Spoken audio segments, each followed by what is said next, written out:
Assalamualaikum warahmatullahi wabarakatuh. Halo Sobat ID Jatim, kembali lagi di podcast ID Jatim Channel bersama dengan saya Dr. Windy Tiandini SPKJ. Kali ini telah hadir bersama dengan kita Dr. Royke Tony Kalalo, spesialis kedokteran jiwa konsultan FISCM. Wah, halo dok, halo dulu nih. Halo Dr. Windy. Saya sudah excited banget nih dok, ngobrol sama guru saya nih tentang apa nih? Pasti tentang mental health atau kesehatan mental atau kesehatan jiwa. Nah dok, pada podcast ID Jatim Channel kali ini kita kasih ngerti nih tentang generasi milenial, kesehatan jiwa atau mental health di kalangan milenial atau generasi Y ya. Oke dok. Nah, pada sampai tahun 2020, data di Indonesia 34% populasinya generasi milenial nih dok. Banyak sekali, dan tentu saja itu memengaruhi kelompok milenial ini kan multitasking ya, generasi usia-usia produktif ya dok.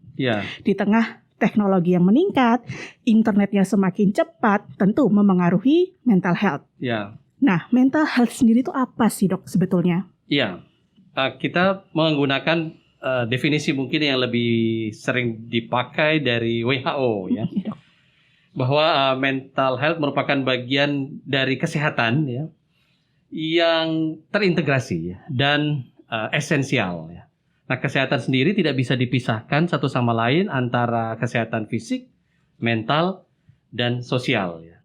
Tetapi sebenarnya bukan hanya kondisi tidak ada penyakit atau kelemahan. Aspek mental health, kesehatan mental itu harus juga diikuti dengan beberapa persyaratan. Seperti ya, individu memahami kemampuan. Lalu kemudian bisa mengatasi atau mengcoping masalah-masalah yang ya dalam batas tekanan normal begitu ya. Kemudian bisa bekerja ya secara produktif, mampu berkontribusi kepada masyarakat serta menikmati kehidupan ya dalam aspek ya kehidupan individual atau kolektif ya di masyarakat ya. Dari proses pikirnya gitu, perasaannya termasuk relasionalnya gitu. Ya, jadi itu yang menjadi definisi mental health atau kesehatan jiwa. Menurut World Health Organization. Menurut WHO. Jadi memang sehat dulu ya dok. Sehat itu tidak cuma fisik sebetulnya ya. Ada sehat mental dan juga sehat secara sosial. Itu yang dua yang kita lupakan ya dok ya. Mental dan sosial. Nah, di tengah kondisi pandemi ini, generasi milenial itu kan usia produktif dan rentan dengan stres ya dok ya. Rentan dengan stresor atau sumber-sumber stresnya itu banyak gitu. Salah satu tadi dokter mengatakan adalah sehat mental atau sehat jiwa adalah menikmati kehidupan. Nah, ini penting untuk kita bahas nih dok. Sebenarnya kondisi mental generasi milenial saat ini seperti apa sih dok? Banyak studi menjelaskan ya bahwa kondisi saat ini mungkin minimal tuh ya 15% mengalami masalah pada level sedang sampai berat untuk kondisi gangguan jiwa. Angka itu kalau memang ya ternyata konsisten ya dari beberapa studi tinggi banget gitu ya, 15%. Belum lagi dengan kondisi yang menjadi perhatian khusus di suicide ya, yang bisa meningkat katanya sih sampai 50% ya. Serta penggunaan nafsa yang bisa meningkat sampai 2 kali lipat. Ditambah dengan mungkin model perilaku yang bisa menjadi adiksi. Ini juga meningkat signifikan. Itu beberapa kondisi milenial yang menjadi perhatian ya untuk kita bisa bantu ya. Baik dok, berarti dapat dikatakan kondisi mental health atau kesehatan mental generasi milenial saat ini harus kita garis bawahi dok. Harus menjadi atensi besar untuk kita para profesional klinis ya. Benar banget. Untuk kita psikiater dan juga mungkin teman-teman psikolog ya dok ya. Betul. Wow. Nah, karena memang data dari WHO 2019 nih dok yang saya dapatkan, 10-20% generasi milenial ini mengalami yang namanya mental health. Terutama tadi yang dokter sebutkan dengan depresi yang nantinya mengarah dengan nafza, berkaitan dengan nafza, suicide dan juga self harm. Sebenarnya kenapa sih dok generasi milenial tuh bisa mengalami hal-hal seperti itu? Memang mungkin ada beberapa teori ya, tetapi kita tahu kalau menyebut ini sebagai faktor resiko ya atau penyebab, maka ya kombinasi begitu. Ya tetap ada aspek biologik ya, misalkan juga ya faktor genetik gitu. tetapi memang cukup dominan tuh ya pembahasan tentang aspek psikososial ya. Karena kita tahu pada saat milenial ini ya bertumbuh gitu ya, tumbuh dan berkembang begitu sebagai ya anak atau remaja dan juga sekarang mungkin dewasa muda begitu, merupakan generasi yang terpapar pertama kali gitu dengan kemajuan teknologi informasi. Ya. Betul. Ya. Nah, masalah teknologi informasi ini ya sampai sekarang pun tetap ya banyak memang aspek potensi, tetapi resikonya juga banyak ya. Misalkan ya bisa juga berkembang individualitas karena adanya sosial media ya, dan memang generasi milenial inilah yang mengenali dan menggunakan gitu ya berbagai platform sosial media ya. Ya, termasuk mungkin juga ya dengan teknologi informasi yang meningkat ya, informasi jadi lebih mudah didapat ya. Bisa seolah-olah ya, atau mungkin juga sudah terasa ya kelebihan informasi ya. Ya, sehingga akhirnya jadi banyak distraksi ya. Belum lagi hal-hal yang sifatnya entertainment dari aspek teknologi informasi ya. Jadi hal yang mungkin membutuhkan fokus atau perhatian atau konsentrasi begitu jadi mudah sekali distract, dan ini beresiko untuk menjadi masalah begitu ya. Baik dok, generasi milenial atau generasi Y ini yang dikatakan yang terpapar pertama kali dengan kemajuan teknologi ya dok ya. Dapat dikatakan dengan segala kemudahan menjadi lebih mudah ya dok ya dalam mengakses informasi, menjangkau teman dan relasi salah satunya. Dan saya sempat baca sedikit adanya karakteristik dari generasi milenial yang saya highlight atau saya garis bawahi adalah generasi ini termasuk generasi yang ambisius. Oh iya. Termasuk saya generasi milenial. Iya. Termasuk generasi milenial kan usia rata dari berusia 25 tahun hingga 40 tahun ya dok ya. Betul. Ratanya segitu. Betul. Dalam artian mereka menjadi generasi yang gemar dengan teknologi. Senang mencari hal-hal baru dan mereka rentan ambisius. Dapat dikatakan itu menjadi stres psikososial tersendiri berarti? Iya, betul. Oke. Nah, berkaitan nggak dengan pola asuh waktu mereka kecil itu? Oh iya, betul. Spesialisasinya dokter gitu. Sebab kalau dilihat dari usianya ya, kan milenial tahun 80 kelahiran sampai tahun 2000 ya. Banyak ya yang lahir dari orang tua yang disebut baby boomers. Boomers. Ya, saat itu ya kita lihat memang banyak ya kesempatan untuk aktivitas kerja. Jadi kedua orang tua bisa saja ya meniti karir begitu ya, dan ini menjadi tantangan tersendiri ya. Tetap ada positifnya juga, namun ada kerentanan apabila kedua orang tua bekerja ya, dan dalam proses pengasuhan ya belum seimbang gitu ya, katakanlah di dalam memberikan strategi pengendalian begitu ya, atau juga kehangatan ya. Jadi disitulah kerentanannya ya ketika aktivitas kerja begitu meningkat buat kedua orang tuanya ya, dan masuklah kemudian ya teknologi informasi, dan kemudian anak-anak millennials itu terus ya berkembang ya, mereka memilih ya individualistis bisa, ambisius tadi bisa, dan ada karakter ke arah narsisistis juga gitu ya. Dan mungkin mendapatkan banyak ya pengalaman perkembangan begitu dari model teknologi informasi, karena barangkali ya orang tua belum memberikan banyak waktu di dalam proses perkembangan kejiwaannya. Jadi kalau dia menemukan komunitas sosial media yang baik, mungkin akan juga mengarah yang baik. Tapi kalau misalkan ternyata bertemu dengan peer group dalam sosial media yang memberikan pengaruh negatif, akan menjadi masalah tersendiri ya. Baik dok, sebenarnya kalau mengatakan kita misalkan pola asuh tidak harus generasi X, generasi Y, generasi Z gitu dok ya. Yang terbaru kan generasi Z, generasi strawberry kan katanya dok ya. Nah, generasi milenial yang orang tuanya mungkin baby boomers ya dok ya. Kalau generasi milenial kan sebenarnya eco boomers ya dok ya. Betul, katanya demikian ya. Nah, pola asuh ini menjadi salah satu dapat dikatakan faktor pencetus utama. Bisa. Sebagai mereka yang nantinya mudah terkena dengan masalah mental health gitu dok. Iya.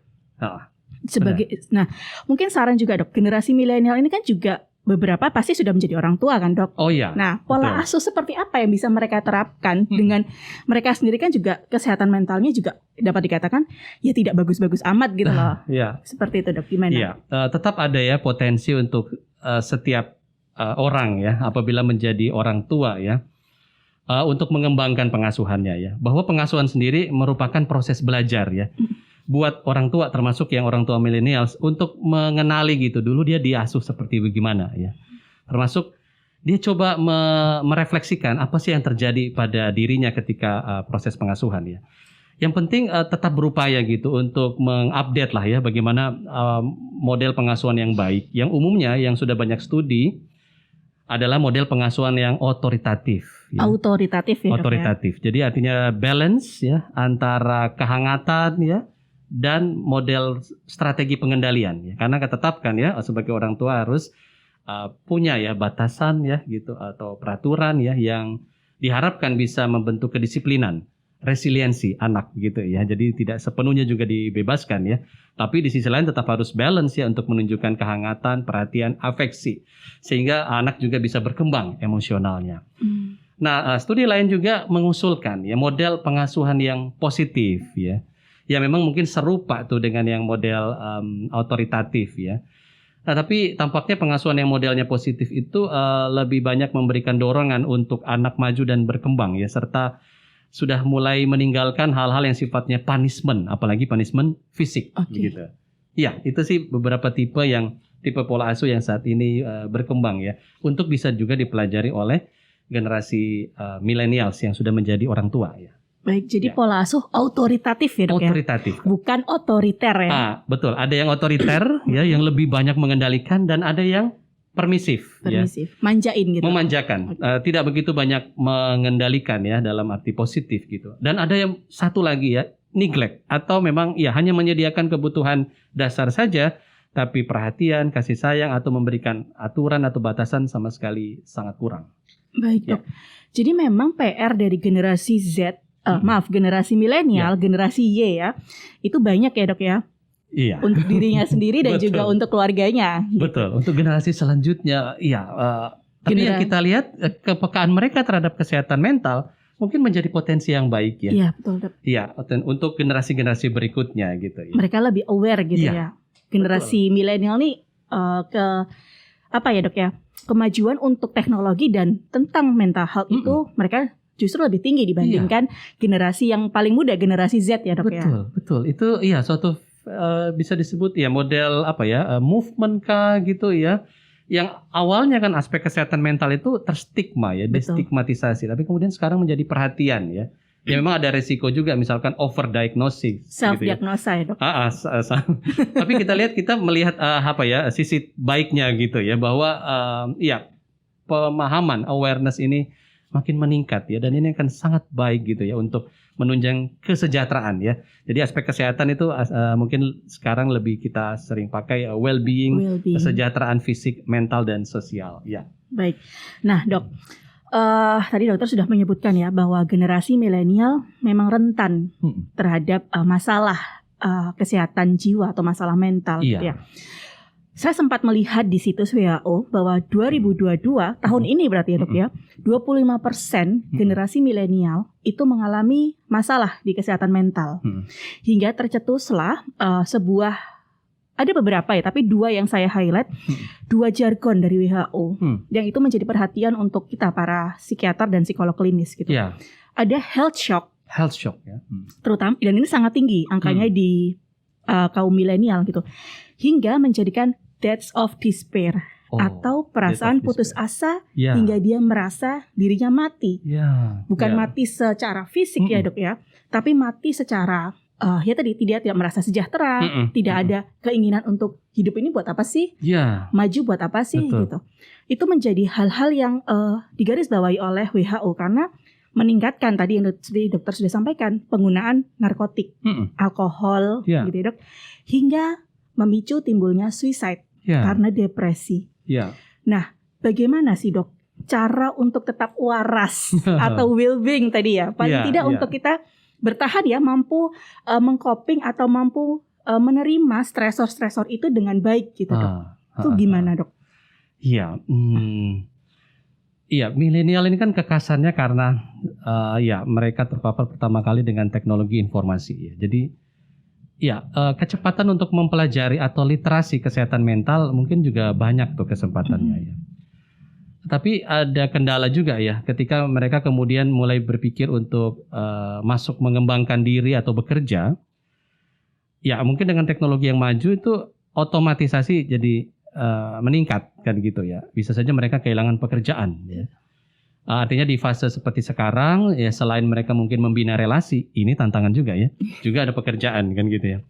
Masalah membina relasi ini ketika misalkan terlalu banyak gitu ya aktivitas di dunia maya gitu ya. Jadi akhirnya keterampilan sosial jadi sulit gitu. Nah, karena itu dibutuhkan ya model daya tahan mental gitu ya, atau ego strength ya. Awareness mungkin sudah baik di sini. Tapi bagaimana regulasi diri? Karena kan apalagi dengan pandemi sekarang ya. Betul, Dok.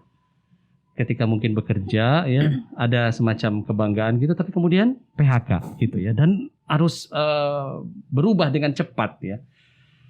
Lalu kemudian ada tawaran misalkan gadget dengan semua ya entertainmentnya. Akhirnya ketika tidak mampu untuk meregulasi diri, ya berubahlah gitu ya model regulasi daya tahan mental ya. Jadi tidak mampu untuk mengatur diri, emosi dan sebagainya begitu ya. Bahkan cenderung sedentary ya. Iya. Nah, kemudian juga ya milenial harus belajar untuk mengembangkan keterampilan sosial. Akhirnya ya memang harus mengatur dirinya juga untuk tidak berjam-jam ya screen time-nya, tapi mulai masuk kepada aktivitas relasi tatap muka misalkan. Nah, itu jadi tantangan juga ya di pandemi ini karena 2-3 tahun mungkin atau bisa lebih ya ada social distancing di sini ya. Jadi ya milenial perlu untuk mengembangkan ego strength atau daya tahan mental dengan bisa mengatur atau meregulasi dirinya serta melatih ya keterampilan sosial ya. Ya, kalau kemampuan untuk mencari pertolongan mungkin jadi mudah ya karena banyak sekali akses informasi ya untuk seeking help, mencari bantuan ini ya. Tapi ya kita tahu juga ada batasan ya di dalam proses terapi, bermacam-macam aspek gitu, aspek aksesnya ya, atau keteraturan ya, atau berbagai jenis modalitas terapi. Maka milenial perlu untuk juga memiliki kemampuan self care ya. Iya, self care ini ya bisa sih dipelajari sendiri, tapi mungkin akan lebih bagus kalau komunitas ya sambil mengembangkan keterampilan sosialnya. Ya. Baik, Dok. Jadi tadi melatih keterampilan sosial, melakukan regulasi diri, regulasi emosi gitu, Dok ya. Ya. Dan di situ saya highlight self care. Iya. Atau mirip kayak regulasi diri juga tuh ya. Mirip regulasi diri ya, Dok ya. Nah, self care ini sering kita dengar juga ya, Dok, di beberapa sosial media, beberapa teman-teman kita mungkin aku mau healing nih, mau self love, mau self care gitu. Nah, healing itu sebenarnya apa sih, Dok? Mungkin kalau yang dipikirkan milenial healing itu berarti kemana ya? Pergi kemana kah begitu. Betul, kali ya? Rekreasi. Gitu ya. Ya itu boleh juga tuh ya, karena kan aspek healing bisa di dalamnya coping ya, dan coping bisa berbasis emosional ya. Ya. Tapi bisa juga berbasis problem fokus ya, atau solusi ya, aspek kognitif ya. Dan yang penting juga aspek healing itu mungkin accepting juga ya. Accepting dari trauma, luka batin ya, kekerasan yang pernah dialami, stresor yang belum selesai ya. Jadi mungkin minimal kalau kita bisa bantu gitu ya milenial yang mengatakan mencari healing ya. Ya menurut saya sih 2 aspek tadi ya. Jadi coping yang baik begitu dan juga accepting ya.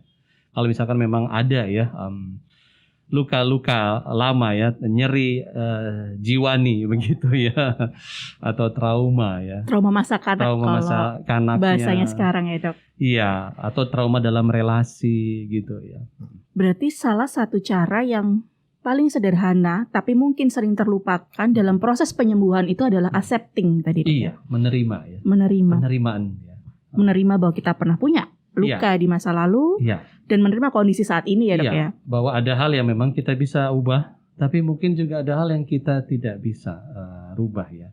Jadi akhirnya ya menerima gitu ya. Nah ini nih dok, ada hal yang bisa kita rubah, ada hal yang tidak bisa kita rubah. Iya. Ini kan hal yang agak susah ya diterima oleh kaum milenial ini ya. Betul. Kayak mana yang bisa kita kontrol, mana yang tidak bisa gitu. Dan itu hal yang perdebatan sendiri, khususnya di kaum milenial dengan tadi karakteristiknya ambisius, narsis, pengen tampil, pengen semua serba cepat, di mana kita tahu bahwa mereka yang kategori mempunyai karakteristik ambisius, narsis itu mungkin ambang frustasinya rendah ya dok, gampang kesel, sebel gitu ya dok ya. Nah itu gimana dok, acceptingnya ini dok, mana yang bisa kita kontrol, mana yang tidak.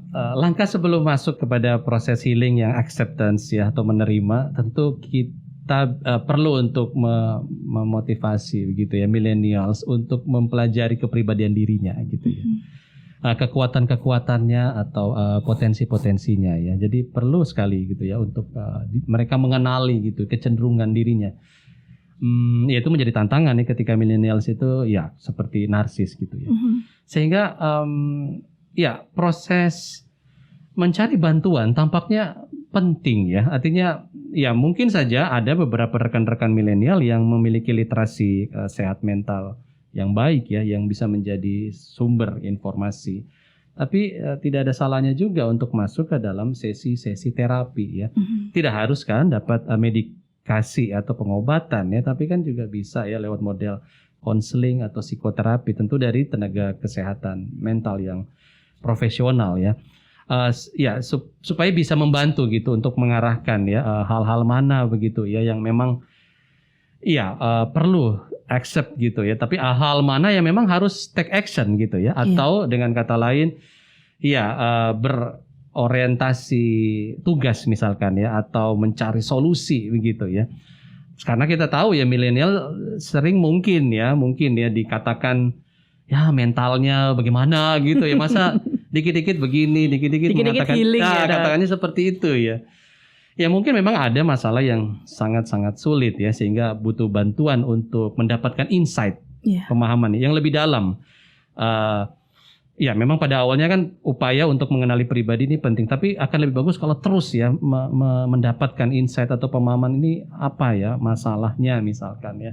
Bagaimana solusinya, atau memang sangat sulit gitu ya. Misalkan seorang milenial berada pada keluarga yang memang susah ya untuk berubah ya. Maka kan dia tentu harus berupaya untuk menerima gitu ya. Ya mungkin dirinya lah gitu yang berubah terlebih dulu, atau barangkali mencari solusi lainnya begitu ya, di lingkungan atau komunitas yang lebih suportif ya. Baik, menarik sekali. Berarti memang kita tahu bahwa ada hal-hal yang tidak bisa kita kontrol. Tadi salah satunya omongan orang ya dok ya. Iya. Gak mungkin kan kita gitu kan ya. Apalagi kalau misalnya orang tua memberikan nasihat gitu kan dok. Nah, eco boomers generasi milenial, baby boomers orang tuanya nih dari generasi milenial. Yang mungkin dapat kita ya memang tidak bisa kita generalisasi, tidak bisa kita simpulkan, tapi rata-rata dari baby boomers ya, orang-orang tua itu masih menstigma terhadap kesehatan mental, dan itu memengaruhi generasi milenial untuk seeking for help, untuk mencari pertolongan. Betul. Nah, seringkali yang dikatakan adalah kamu kurang sholat, kamu ke gereja aja, berdoa deh, sembahyang, ibadah, kamu tuh kurang iman gitu. Padahal sebetulnya kesehatan mental itu ya walaupun tetap ada kita balik ke spiritual ya, tapi tidak semudah itu mengatakan seseorang depresi atau self harm, menyakiti diri sendiri karena mereka kurang iman, kurang sabar. Nah, bagaimana nih dok kita mengantisipasi itu sebagai generasi milenial? Iya, karena seringkali ya mungkin pendapat dari orang tua ya tentu akan sangat memengaruhi ya. Betul, artinya memang ada keinginan buat milenials itu untuk mencari bantuan ya, tapi kemudian ya mendapat hambatan begitu karena barangkali masih ada stigma gitu ya, yang ya terkait dengan kesehatan jiwa, apalagi mungkin terkait dengan kedokteran jiwa atau psikiatri ya. Ada sebenarnya kabar yang baik gitu ya yang membantu milenial. Sekali lagi kita tetap melihat sisi dari teknologi informasi. Betul. Berbagai aplikasi ya, berbagai alat bantu ya, tools untuk mendeteksi level distress ya, ketidaknyamanan dan level disabilitas tampaknya banyak ya. Ya tentu kita sih ya akhirnya harus mengadvokasi model self care itu atau memang mencari bantuan ya, misalkan dari teknologi informasi ya kita ambil saja positifnya gitu ya. Tapi lebih baik tentu dari sumber-sumber informasi yang valid gitu ya, atau memang ya diakui gitu ya, apakah itu lembaga institusi pendidikan atau pelayanan kesehatan ya, dari website atau aplikasi yang memang bertanggung jawab ya. Ya, itu mungkin langkah awal ya. Langkah berikutnya tentu ya kondisi milenial ini perlu juga gitu ya menentukan ya komunitas yang mana gitu yang bisa membantu. Sekali lagi sangat mudah ya, karena ya sosmed itu akan banyak ya memfasilitasi komunitas-komunitas ya dengan begitu cepat juga gitu. Jadi ya kalau bisa dikembangkan dengan arah yang positif bagus juga ya, walaupun tentu ada risiko kita tahu, tapi sekali lagi kita lihat ya nuansa milenial yang sangat ya menguasai gitu aspek teknologi informasi bisa menjadi hal yang berpotensi membantu ya. Membantu mereka, betul ya. Baik dok, nah tadi dikatakan bahwa menggunakan platform, dan kita tahu juga bahwa beberapa rekan-rekan psikiater dan psikolog itu kan tergabung dalam platform-platform resmi ya dok ya, platform-platform resmi kesehatan.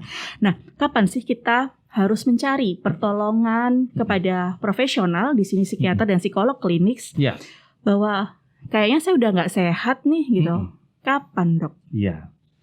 Biasanya 2 indikator ya yang bisa menjadi indikasi perlunya mencari bantuan ya adalah kondisi distress ya. Jadi stres itu bisa distress ya, bisa eustress ya.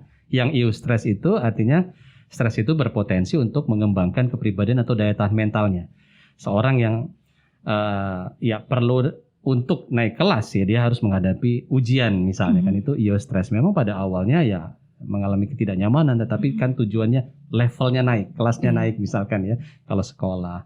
Tapi kalau distress memang kemudian ada kaitan lanjutan ke disabilitas. Nah, ini indikasi kedua nih, kita membutuhkan bantuan ya. Ketika ada disabilitas di dalam kinerja kerja, di dalam ya kinerja belajar kalau milenial sementara ya menempuh pendidikan ya, termasuk mulai merasakan disabilitas di dalam relasi sosial, kecenderungan untuk menarik diri. Nah itu udah hati-hati. Artinya ketika melihat diri enggan ya untuk menghubungi orang lain ya, termasuk teman terdekat gitu, atau mau curhat sudah kayaknya aduh malas gitu ya, itu iya, bisa saja disebut suatu kondisi disabilitas dalam relasi sosial. Termasuk juga udah mulai mendeteksi ada nggak disabilitas di dalam menentukan perencanaan, di dalam minat ya, termasuk motivasi, lalu dorongan untuk mengerjakan suatu minat tertentu ya, atau yang kita sebut ya kalau di aspek kesehatan jiwa, aspek kognitifnya gitu ya. Sudah terasa ada disabilitas, ketidakmampuan di dalam proses-proses berpikir gitu ya, planning gitu ya, sampai kepada misalkan evaluating ya, atau fungsi-fungsi eksekutif lah begitu ya. Itu bisa menjadi tanda ya bahwa memang harus butuh bantuan. Dan karena sebenarnya saat ini akses untuk layanan kesehatan jiwa yaitu mungkin ya mudah didapat ya dibanding dekade-dekade sebelumnya ya, agar milenial itu tidak berlama-lama begitu ya dalam kondisi disabilitasnya. Supaya tadi ya dok, tidak terjadi yang namanya deaths of despair tadi dok. Apalagi sampai terjadi death of despair gitu ya. Itu menyakitkan sih dok untuk kita mendengarnya ya. Iya. Berarti tadi ada 2 mungkin dok yang secara sederhana mungkin bisa kita jadikan patokan kapan kita perlu ke profesional, baik untuk yang merasakan atau yang teman-teman sekitarnya ya dok ya. Betul. Yang pertama adalah dia sudah tidak mampu lagi menikmati kesenangannya dok ya. Hobi kayak gitu dok ya. Biasanya suka mancing, suka sepedaan tuh nggak mau lagi gitu dok ya. Waspada itu. Biasanya cerewet, ceria, kok tiba-tiba dia suram, pendiam gitu ya. Nggak mau ikut kumpul-kumpul atau sekedar membalas pesan gitu dok ya. Dan yang satunya adalah di tempat kerja atau di lingkungan sekolah kalau memang masih bersekolah ya dok ya. Bahwa dia tidak mampu lagi mungkin menerima atau mengerjakan tugas-tugasnya dengan baik gitu dok ya. Bila mana sebelumnya dia merupakan yang kerjanya selalu perfect, selalu bagus, itu kok rasanya sulit gitu ya. Bahkan untuk berkonsentrasi. Mudah lupa gitu-gitu Dok ya. Betul. Baik Dok, rasa putus asa memang kadang-kadang kita sering abaikan ya Dok ya. Kayak kita halah apa sih gitu kan. Tapi ternyata kalau itu menumpuk itu menjadi sebuah permasalahan tersendiri ya Dok ya. Dapat menjadi tadi disabilitas ya Dok. Dan itu akar mungkin Dok ya. Untuk permasalahan lainnya seperti depresi, meningkatnya gangguan kecemasan ya Dok ya. Kemudian yang paling kita takutkan adalah self harm dan juga suicide. Di mana angka itu semakin tahun semakin meningkat ya Dok ya. Betul. Dan itu menjadi perhatian buat kita Dok ya. Benar sekali. Wow. Nah, ini Dok. Tadi kan kita sudah membahas ya tentang generasi milenial, tentang mengapa mereka rentan terhadap masalah kesehatan jiwa dan bagaimana untuk mencapai well-being ya Dok. Paling tidak mampu yang tadi dokter katakan menikmati kehidupan kita sehari-hari. Enjoy life. Istilah WHO-nya bahasa Inggrisnya. Baik Dok. Nah, saran ya ini pertanyaan terakhir tapi nggak kepengin berakhir sebenarnya kalau ngomongin kesehatan mental. Tapi kita harus seru kan Dok. Ada saran nggak sih Dok untuk para generasi milenial ini supaya tadi tetap bisa bertahan di kehidupan yang memang semakin lama semakin keras ya kalau kata orang-orang gitu. Betul. Gimana Dok? Jadi millennials ya, termasuk kita semua sih, perlu untuk meningkatkan literasi kesehatan jiwa ya, mental health ya, literasi ya. Potensi dari teknologi informasi banyak ya. Jadi sebenarnya tidak lagi sulit ya. Tapi tentu kita harus mendapatkan sumber informasi yang baik begitu ya, artinya memang terbukti atau bahkan kalau istilah kedokteran evidence based misalnya ya tentu datanglah ke website yang terpercaya atau aplikasi yang memang dibina ya dengan tanggung jawab dengan baik begitu ya. Jadi literasi kesehatan mental perlu untuk terus ya diikuti oleh millennials. Nah kemudian millennials harus berupaya untuk tetap aktif secara fisik. Atau dengan kata lain olahraga. Olahraga itu sudah evidence based tuh ya, sangat membantu ya untuk kesejahteraan atau kesehatan jiwa ya. Dan kita tahu ya masalah sedentary gitu ya, bermalas-malasan karena ya dengan smartphone rasanya cepat gitu ya untuk mengorder apapun, mengirim apapun gitu ya, sehingga kadangkala jadi tidak memberikan perhatian kepada kesehatan fisik juga tuh. Jadi olahraga penting ya untuk kita semua lakukan, termasuk milenial. Jadi ya tadi pertama literasi kesehatan jiwa, kedua olahraga, ketiga milenial perlu mengenali kepribadiannya. Ya ini mungkin butuh sih proses juga literasi kesehatan mental. Dia tahu apa yang menjadi kekuatan, kekurangan, potensinya dan faktor resiko. Kalau memang rasanya sulit ya berarti mungkin butuh bantuan ya untuk membantu dia mengenali kepribadiannya itu ya. Bagaimana dia menanggapi stresor mana yang spesifik, yang sensitif hanya buat dia saja ya, mungkin beda dengan orang lain ya. Apakah selama ini sudah ada akumulasi stresor seperti itu ya. Jadi perlu untuk menilai kepribadian dan berbagai aspek psikologik internal ya. Kemudian ya tadi ya regulasi diri, mampu untuk mengatur dirinya minimal dari ritme-ritme yang biologik sederhana. Kapan tidur, kapan bangun. Tidur penting banget loh. Nah itu masalahnya kalau IT meningkat ya, kita kadangkala menunda tidur itu atau sleep prokrastinasi itu lalu sampai malam. Ya bisa saja juga sih sosial media kan tetap aktif ya. WA bisa sampai malam dan seterusnya. Jadi ya cobalah regulasi diri dari hal-hal yang sederhana ya, kapan makan ya, kapan olahraga ya. Termasuk kemudian berkembang ya kepada aspek regulasi diri dan emosi yang lainnya. Serta perlu juga untuk memiliki support system ya. Ini hal yang sering kali ya, bahasa yang sering dipergunakan ya. Mendapatkan support system. Tapi tentu yang teruji adalah yang bisa jaga rahasia ya tentu. Dan juga bisa memberikan saran-saran yang positif ya. Dan saling membantu satu sama lain lah ya. Kemudian ya jangan ragu untuk mencari bantuan kepada tenaga kesehatan jiwa ya. Kepada psikiater, kepada psikolog, konselor gitu. Atau yang telah terlatih gitu ya untuk membantu secara psikologik ya. Dan kemampuan ya selain regulasi diri dan self care, sebab bisa saja ya ketika dalam proses mencari bantuan ternyata masih belum bisa juga menyelesaikan ya masalah, mungkin masih butuh waktu gitu. Tapi bagaimana kita atau termasuk juga milenial bisa memiliki kemampuan merawat diri ya, tahu cara misalkan relaksasi ya, memiliki alternatif healing yang yang membantu ya, yang positif ya, model coping yang matur begitu ya. Ya, demikian ya kira-kira ya yang mungkin bisa menjadi take home message atau hal yang bisa membantu millennials dari aspek kesehatan jiwa.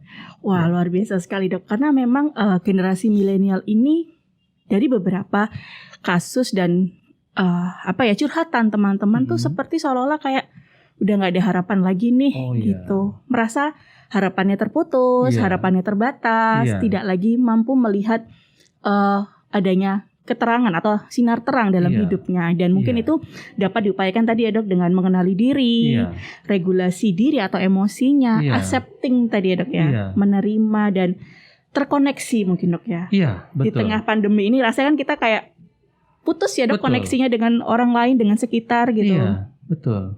Takut menulari, takut apalah gitu. Betul. Dan ternyata memang generasi milenial dengan segala kemudahan, dengan segala teknologi yang serba ada, itu juga menjadi nilai positif maupun negatif ya, Dok ya. Karena kembali lagi seperti yang dokter tadi tekankan, ada hal yang bisa kita kontrol, ada yang tidak ya, Dok. Dan yang bisa kita kontrol salah satunya diri kita sendiri. Iya, betul. Luar dan kita biasa belajar sekali mengenali perbedaan keduanya tuh. Mana yang bisa dan mana yang memang kita harus menerima. Ya, karena kalau tidak bisa kita kontrol, tapi kita berusaha mengontrol, capek ya, Dok ya. Iya, bisa kelelahan. kelelahan bisa ya, Dok ya. Tidak well-being lagi nanti, Dok. Tidak mampu menikmati kehidupan lah, katakan. Wah, luar biasa sekali. Memang nggak akan cukup kalau kita ngomongin tentang mental health dalam satu kali podcast ya, Dok. Semoga kedepannya kita mampu melakukan atau memberikan informasi-informasi mengenai mental health lebih banyak lagi ya, Dok ya. Betul. Karena memang ini dibutuhkan untuk kita semua. Bukan hanya untuk para sobat ID Jatim, tapi buat kita juga ya, Dok ya. Betul. Baik, luar biasa sekali. Terima kasih Dr. Roy Nika Lalu, spesialis kedokteran jiwa, konsultan FISCM, untuk kita kasih ngerti mengenai mental health di kalangan milenial atau generasi Y. Terima kasih Dr. Windy. Sama-sama, Dokter. Ini sebuah kesenangan tersendiri buat saya ngobrol sama guru saya. Oke, sama-sama, dengan senang hati kita sama-sama belajar ya. Baik, Dokter, terima kasih. Alhamdulillah. Nah, gimana Sobat ID Jatim? Keren kan video kita kali ini? Jangan lupa untuk di-like, di-share, dan di-subscribe YouTube dari ID Jatim Channel. Kalau dirasa video ini bermanfaat, di-subscribe, di-share sebanyak-banyaknya. Sampai jumpa di podcast ID Jatim Channel selanjutnya. Wassalamualaikum warahmatullahi wabarakatuh. Sampai jumpa. Terima kasih, Dok. Terima kasih, Dr. Windy.